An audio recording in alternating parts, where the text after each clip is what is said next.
Welcome to Good Morning Hospitality, your one-stop shop for the latest news, noteworthy trends, and thought-provoking discussions across the industry.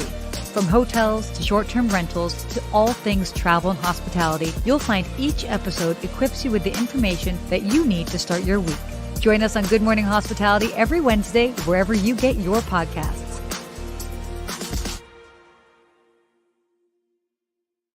Hey!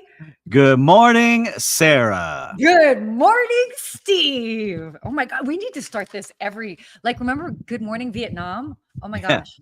Good morning. Yeah, I like it. Woo! Okay.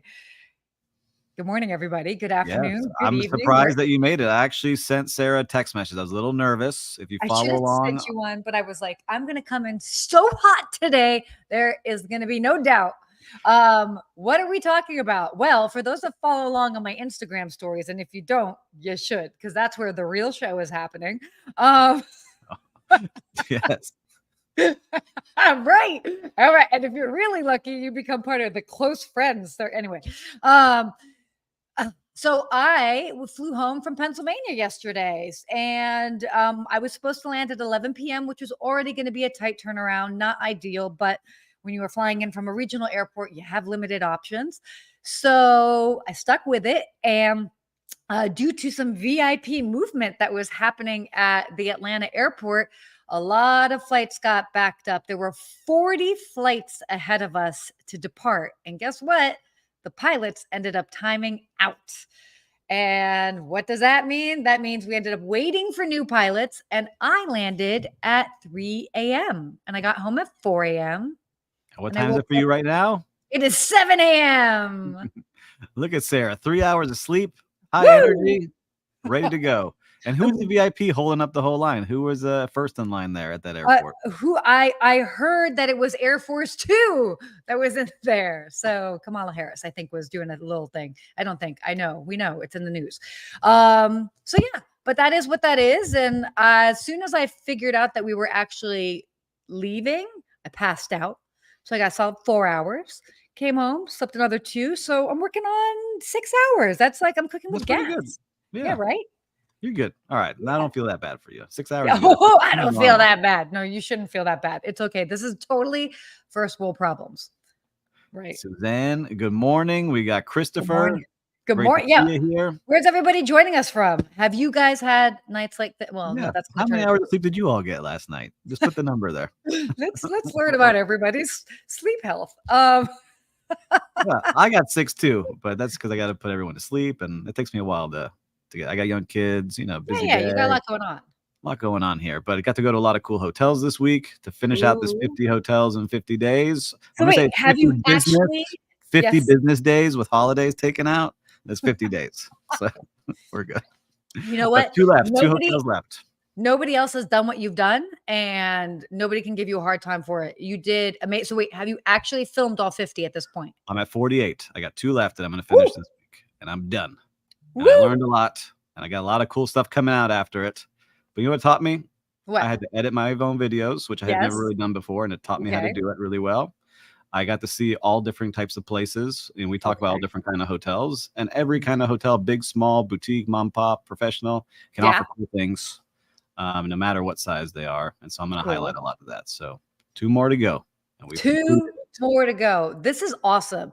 I mean, there's so much, like you learned so much in doing this. And then you also educated all of us. So. And cheering us on. We love it. That's right, Christopher. I never said 50 days in a row. I said in 50 days. Right. Christopher, that is so true. With holidays taken out. And birthdays, asterisks. It's for myself. The only pressure we put on ourselves. But you also have something cool that I think people should watch. Things. Why don't you tell people what you just posted yesterday, the first of some many to come? Oh, you're so sweet. So in case you missed it online yesterday, launched a new series, a video series that I shot with my good friend Anthony Melchiori, kind of the curators of travel, and we've partnered with Curator Hotels and Resorts Collection, and we started in Key West, and we featured 3 of their properties, as well as all of the cool things that you can do when you're in Key West, and just talked a lot about what not only the destination, but also you'll stay tuned on LinkedIn because we'll also be sharing a lot about what Curator does as well. So if you're a boutique property, might be of interest for you to join them. But super excited because we've got like, I don't know, 8-9 weeks of content. So prepare to be sick of us. And I mean that in the best way possible. Yes. So sweet. That's why you're gonna get sick. It's gonna be sick of sweetness. Yeah. But I'm excited. I have to get your tips because I told you I was gonna go to Charleston, New Orleans. Yes. We just couldn't make it happen. Right. The prices were crazy on flights for last minute stuff. So we're gonna make a road trip to the Keys. So I need some advice from you. Oh my gosh. We'll talk about that. That's such a great option. I think that's what we're gonna do because the kids, we realize we're so close. And I think only my daughter has been there. She's 8 years old. My son has never been. We're gonna go down there. You must have also taken my other piece of advice that I just shared. Road trip. For road trips. Yes, exactly. Family friendly. Oh my gosh. I love that I'm Listen, you plan to travel. Inspirational. Influencer. No. Oh, influencer. The original influencer, concierge. So that's exciting. So you're going to do the Florida Keys. I love that you're doing that. That's great. What an awesome option. It's so fun. There's a lot of things to do with the whole family there and so much easier than, and honestly, and I say this loving travel, but those that might follow me closely might notice that I don't tend to travel a lot in the summertime because the airports are it is just so different when you've got summer travelers. And so, I mean, it's busy. And I'm not saying like to forego going on trips, but you have to be strategic about it. Yeah, I was just flights. I was like, all right, we get last minute deals on flights. It doesn't really exist anymore. And then like, the travel for a family of 4 to any of these places was like 2,000 plus. To just get there. And I was like, let's use that money and we'll spend it at a great place and we'll make something fun happen. So anyhow, awesome. A lot of fun stuff going on for us, but we got a great show to go into. Yeah, we do. We got a lot of great topics to cover. Show do. All right. Why don't we get started to get us kicked off here? Okay. All right. Perfect. So this was interesting. The state of hotel guest satisfaction in 2024. So this is the 28th annual JD Power 2024 North America Hotel Guest Satisfaction Index. Oh my gosh, that's so many words. Mouthful. That is a mouthful.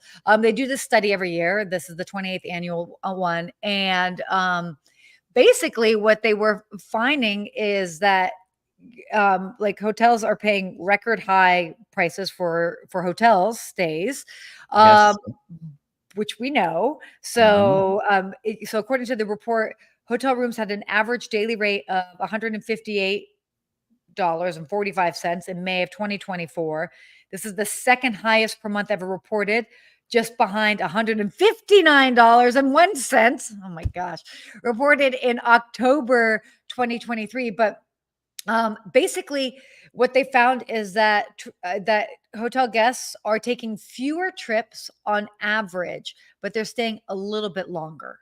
And so, and then they're also kind of feeling that most hotels are not necessarily meeting their expectations because we're having this struggle with value for the cost of things. What were you seeing in this? Yeah. So what I like seeing is that people are spending that money in luxury hotels. So the luxury hotels, they're getting that satisfaction. And I think the luxury hotels have done a good job of keeping the customer service up. They still have people and concierge, and they're not putting everything automated like a lot of the entry-level hotels, we'd say, that are more bargain priced. And so I think we're finding that balance. Like you need both to do really well. And it's interesting to see the brands that are staying at the top are always at the top, right? We see the Ritz-Carlton, the Waldorf Astorias of the world, the Four Seasons, because they train, they focus, they're on that all the time. But I also liked seeing that in the upper scale, we're starting to see some nice ones, which I do like. One of your favorites, Margaritaville Hotels and Resorts, was ranked highest in the upper upscale category. So happy for that. Followed by Kimpton, Hyatt Centric, and the Tapestry Collection by Hilton, which was nice to see. And then also what was in there was AC Hotels by Marriott, Best Western Premier, which I've never seen yet, and then Delta Hotels, which is a newer brand that's out there. They're actually going to be open up in Palm Beach or West Palm Beach. One of my friends is using that brand, which he's trying to get some traction on. So really good to see all the different levels, but people are really pushing. And I like seeing these names on there because they are hotels that are pushing that customer service. Yeah, Definitely. And again, I mean, it's not to be, this is not a surprise. I think you described it so perfectly, is that, again, we're seeing the luxury market obviously doing really well with that, but, sort of that mid-scale market or budget market, they're still paying relatively high prices. And like, they want to make sure that they get their money's worth. So it's definitely an interesting time for that. I think, and so many markets are struggling in different ways, whether it's still having enough employees to. Yep. Still a big shortage out there, and they're getting more creative now. They're getting faster, but there's They still are. a ton of jobs open. I even look at my market. There's an Mhm. old habit I have. I look at the jobs open every day, like Old director habit. levels. If when I had my staffing company, I would still look like Yeah. who's on the move, like what jobs are open. And Yeah. there's a ton of jobs still open in South Totally. Florida and hotels, and it's Hmm. not going to stop. So it Yep. was interesting. Like that price range of $158 is really a value hotel, right? Yeah. Because that's the average. So most people are staying at that level. It's not outsized where they're going to these luxury hotels and dropping 500 a night, 600 up to, Hmm. thousands of thousands for suites. So really I think that sweet spot is if you can be at that 158, 200 range and deliver a great service, you're going to have fans for a long time. Yeah. You know what? That actually reminds me of another study that I read this week. I didn't put it in here. Maybe I'll share it for next week, but it was basically talking about the best options for family travel international. So it was international. And what they were doing is they were comparing value, obviously, because that's important when you're a family, and then safety. And it was, oh gosh, I'm trying to remember what was number one. Whatever was number one, I was like, oh, interesting. I could see that, but it would be a tough sell for the US market to travel to. But the one that was probably that made the most sense for the US market was Munich, Germany. And I was just looking, ooh, did I freeze? Sorry if I No, you're all right. froze. I kind of You're see on here. my side. Okay.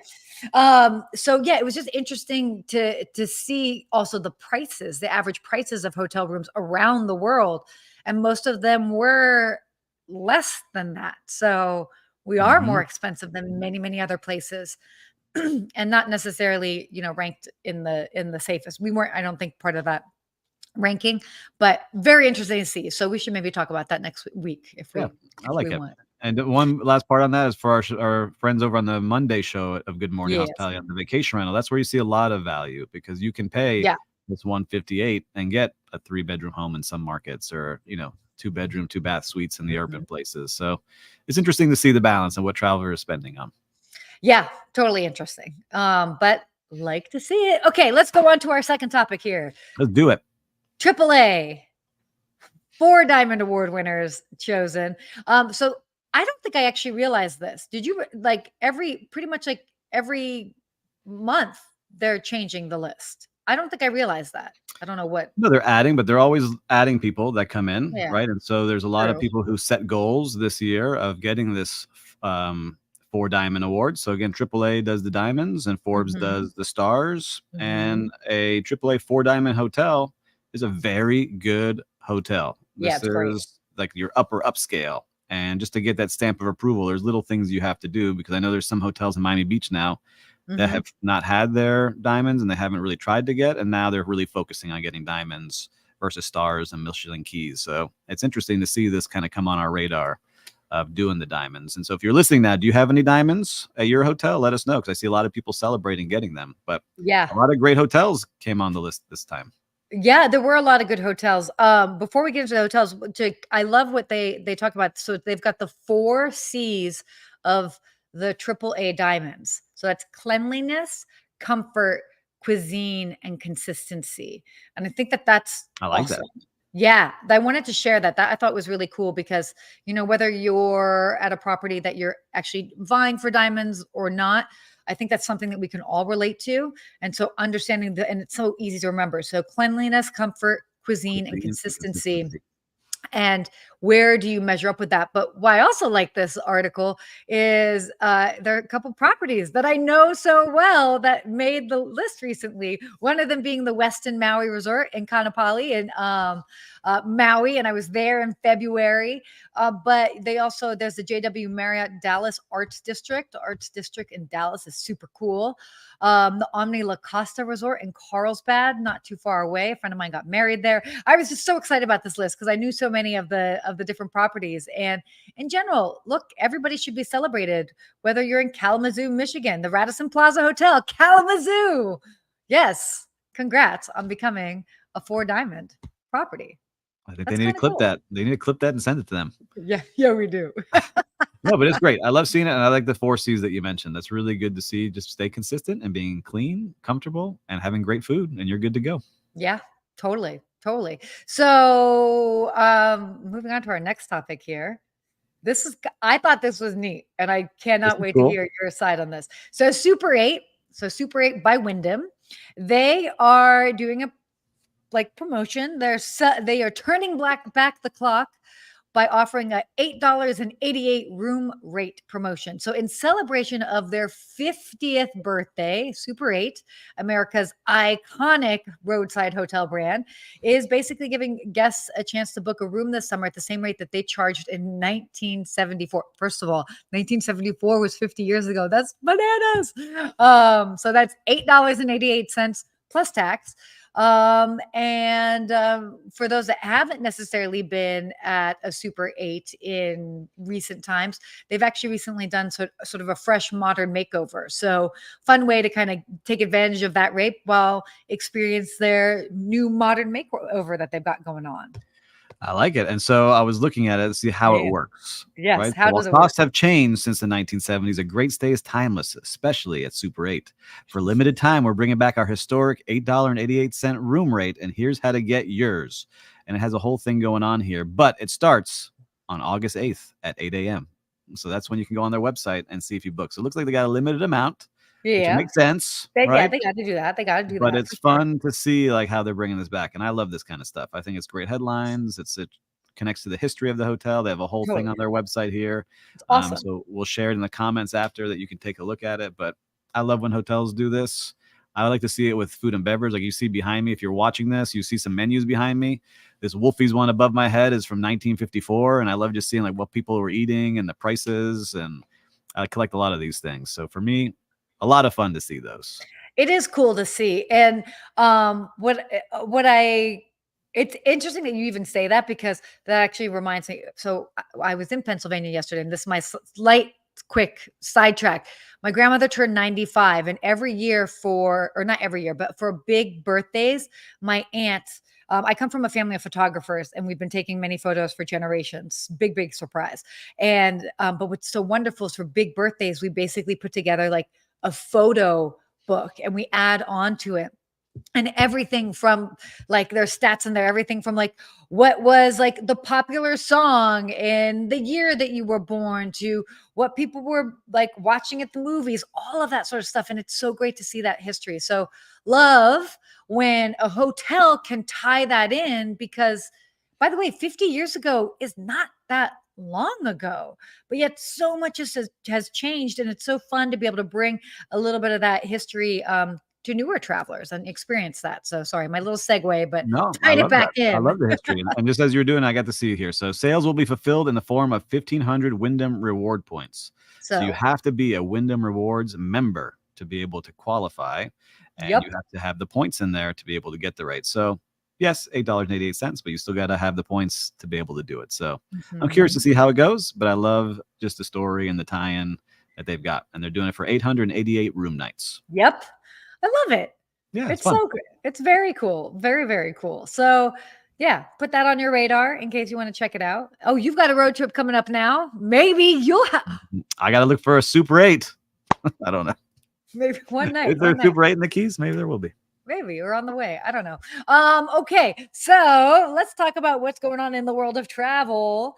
This is huge. Southwest Airlines. We know them. What are they famous for? They are famous for their open seating. that is why people fly Southwest. They're also known for, they have excellent customer service. They have a lot of personality with their employees. Always a big fan of that. But most recently, they have decided that they are going to be putting, and I don't remember if I see where, but they are actually going to be getting rid of their open seating plan or their option, which is so much a part of their identity. Oh, the pushback I have seen online with this has been huge. But why are they, the key thing that is so much a part of their identity, why would they change that? And they're changing it basically because of economics. They don't have a higher end product to sell. You know, I mean, they've got like a little bit of that like business. It's not even, it's like you're just paying to like board first, but like they don't have a proper business class, and they're losing out on a lot of revenue. Yep, revenue with that. So yeah, it's just kind of sad to see, because I remember Herb Keller, who was the leader of the company for so many years, you know, for 50 years, who really built that image of like, this is a flight that's fun. It was kind of reminded like Virgin a little bit. Like, this is a fun place. Yeah. Everyone is equal. There is no class division here on this plane. Anyone can pick where they want to sit. Yeah. And that was what made them so popular and such a great airline for a long time. But things change. And then I see Christopher giving us a little stat here, which we have to check. The Southwest claims that 80% of their customers don't like the open seating policy. I didn't like it because I felt like you'd like rush and find your seat. Like, at least, you know, if they're all the same seats, great. But I understand what they need to do in a business now. It's so expensive just to run a business. How do you do it? Yeah. Well, and Jim was just saying here, he's like, the only reason why he loves Southwest is for their open seating. I mean, that's the whole thing. It is so much a part of their identity. And then I don't know if we shared the comment that Chris said just before that. He said he feels like changing that will set Southwest apart, now making them just like another airline. And it's true. So like, as a business, like, how can they keep such a critical part? I honestly, if they actually go through with this, because they're still going to have to go through with it. If they actually I think that they're going to get personally so much pushback that they won't go through with it. But if they do go through with it, I feel like they might go back to this way and maybe just try and figure out another way of charging people more. I think to survive is what they said. Investors and analysts say that the company had little choice but to evolve. The shares have lost nearly half their value in the last 3 years. Yeah. So it's hard to run an airline. I get it, but I just wish there was a better way to do things. And so, like, you know, when I was telling you I was looking for a flight, I went through all the different kind of like the Spirits and the Frontiers. And I was just looking at like, all right, give me the cheapest flight where I need to go. I was like, all right, great. It says $100. Love it. Go to get on there, $100. You want to bring a bag? $50. You want to pick seats so your family can sit next together? It's $50 per seat that you select. And all of a sudden I'm like, man, you know, I wish Delta would fly here, because it comes out to actually more expensive than me flying on Delta with everything included. So it's so tricky now to see what's going on out there on airlines. That's why they got to figure something out, because not everyone loves flying. Yeah, no, they don't. And I mean, it is tricky. I mean, and you brought up such a great point, is that these other brands, and I will say Southwest is pretty good for not doing that, because that's the whole thing. Everybody can bring, you know, you get, is it 2 free checked bags, or at least one? You know, I forget what it is off the top of my head. I don't fly them all that often, but you get free checked bag. Like, you don't have, they don't nickel and dime. But yeah, it is going to show that like they have to maybe reevaluate what they're doing, but we'll see. And I get it. There are some people that were saying in the comments that they don't like the open seating, but like, you know, that's what you're getting. Like, that is like, okay, you do that with Southwest, and then you have a strategy for it. And like, there's a thing with it. I mean, I don't love it. 2 checked bags, and so did Suzanne. So 2 checked bags. Yes, 2 free checks from Jim. So people know Southwest very well. I guess I never flew Southwest. I wasn't really down here in Miami. And you get like, I think, a free drink. If not, maybe not on all flights, but maybe you have to pay for a little bit more for that. But like, no, and they're fun. Yeah. You see? We need more of that. Let's start our own airline. How do we get a plane? Another big kudos to Southwest. I will say this is when all the other airlines were like still like prior to the pandemic, when they were all charging, you know, a change fee, $200 to change and this and that, Southwest was not doing that. And that was one of the things I loved being able to do with Southwest, is that they were far more flexible about changing flights before everybody became flexible changing flights. So yeah, there's something to it, but we'll see. We'll see how they end up navigating this. All right. This is interesting. Gen Alpha. Oh my gosh. Gen Alpha. And I wanted to hear your thoughts on this particularly because you got some Gen Alphas in the house. I do. Gen Alpha. So basically, to give you an idea, from age 0 to 14 is Gen Alpha. Okay. They are 2010 to 2024. So if you're born 2010 to 2024, we can't do math. That's where we're at.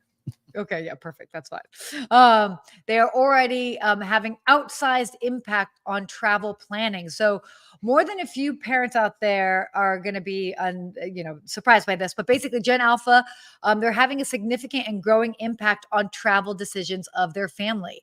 Now, obviously, they're young to be making the sole decisions, but it seems that a lot of parents are actually asking their kids for their opinion. So what are you seeing with this? And also, like, tell us what's going on. Tell us what happens in your household. Do you actually ask your kids? Yes, I'll give them some options. Yes. Kids. So my kids are 8 and 6 now. Okay. The 8-year-old, right? Daughter, 6-year-old will go. He just wants to go to Universal Studios or Disney all the time, if he could choose, right? Okay. But we give options. Would you rather, like when we were to Charleston, New Orleans, what would you rather have? Would you rather have beignets in this restaurant and show them kind of a walkthrough of the video? Yeah. Or would you rather be in Charleston and try the kids menu at Husk? Or would you like to, do different things and kind of get their vibe to see what they would like better? Because when you do travel with kids, I want them to buy in because they can feel like they had a planning of the trip and they can maybe go see something cool. And so, like, when we took them to New York, they were so excited to see the Statue of Liberty that they learned about in school. Or when we went to Washington, D.C., they could see stuff that they learned about. Mm-hmm.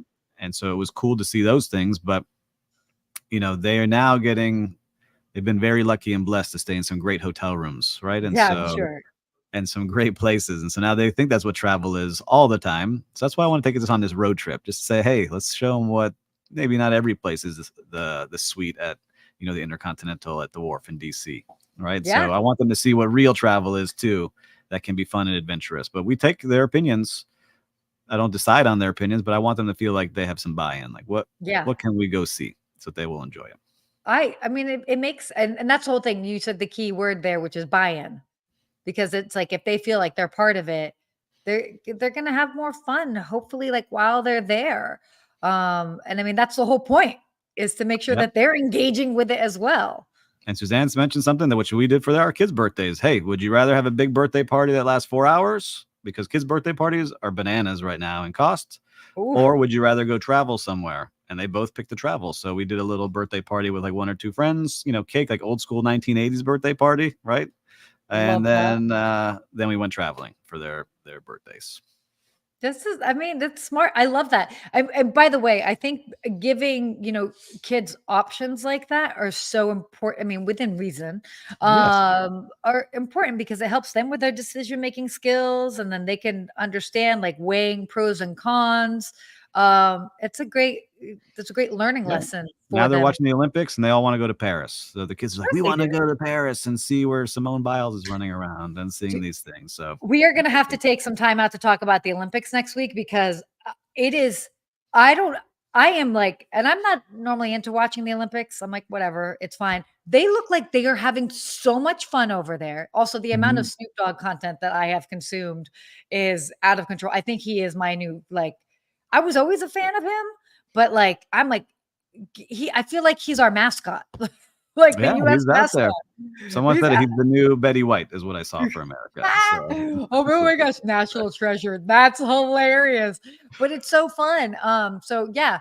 I mean, we can talk about it, but I would say one thing. We watched the opening ceremonies. It's exciting to watch the opening ceremonies with the kids and show them what's going on. And it was Did you not like that? Strange conversations I had to have with an 8-year-old and a 6-year-old. And then I went back on YouTube and showed them what I thought we were going to watch from the Beijing, the Chinese, Olympics in 2008. I showed them Brazil so they could see opening ceremonies that I thought we might see. Very interesting. We'll leave it at that. I don't want any hate mail or content from anybody. No, it's fine. Look, I mean, at the end of the day, I personally was not surprised. I mean, Yeah, you've got a There's some creative, interesting artistic. topics, yes, that we have to Yeah. discuss, which I wasn't prepared for at the time. Yeah, for sure. Actually, that's a really good point because my aunt had her nephew over, and he's 7, and so they're like, yeah, didn't really want him to be like seeing some of that stuff. So it is what that is. But that being said, Great, quickly, but I'm watching all the athletes. I love watching it. I'm so here for it, and I'm so here for Snoop Dogg. I'm so like he's like the dad going to all the sports teams, just like cheering everybody on. He's like, "You got this!" I'm like, "Oh my gosh!" And his commentary It's great. is brilliant. It's It's brilliant. funny to me, right? He goes from "murder was the case they gave me" to now talking on the Olympics, and everybody loves him. I love it. He has fully embraced grandpa mode, and I'm so here for it. Like Grandpa Snoop, yes, please. But him and Martha Stewart, that combination you would never think would be a thing, and it is. So I'm totally here for it. But it shows what it can do. They're highlighting the city beautifully. My kids, my wife, I'm ready to go. We're ready to go. Yes. I love it. I love it. Okay. So that was our little bit on Gen Alpha travel, which I kind of love. I wanted to hear your thoughts on that. But why don't we go into our real-time recap segment? Absolutely. So what have you seen out there in the streets of hospitality? I've been on the streets. I've been walking the streets. Yeah, you have. Sweating down here in Miami Beach. And I want to highlight a hotel that I've always liked, but I learned a lot more about by going in there, was the Standard Hotel in Miami Beach. Yeah. And I learned something new about what they're doing with their team members, which has made me really rethink how they have such good, they don't have high turnover. The reason why, they allow their team to use the facilities. So like their team members are allowed to go and use the pool as one of their benefits with the guests. And they're allowed to have up to 2 drinks while they're there. Yeah. It's an adult only hotel. And so like you're allowed to use the pool. You can use the gym Monday through Thursday. You can get one for your manager or executive. For your executive, you get 1 spa treatment per month that you can choose and give a little recap of what it's like.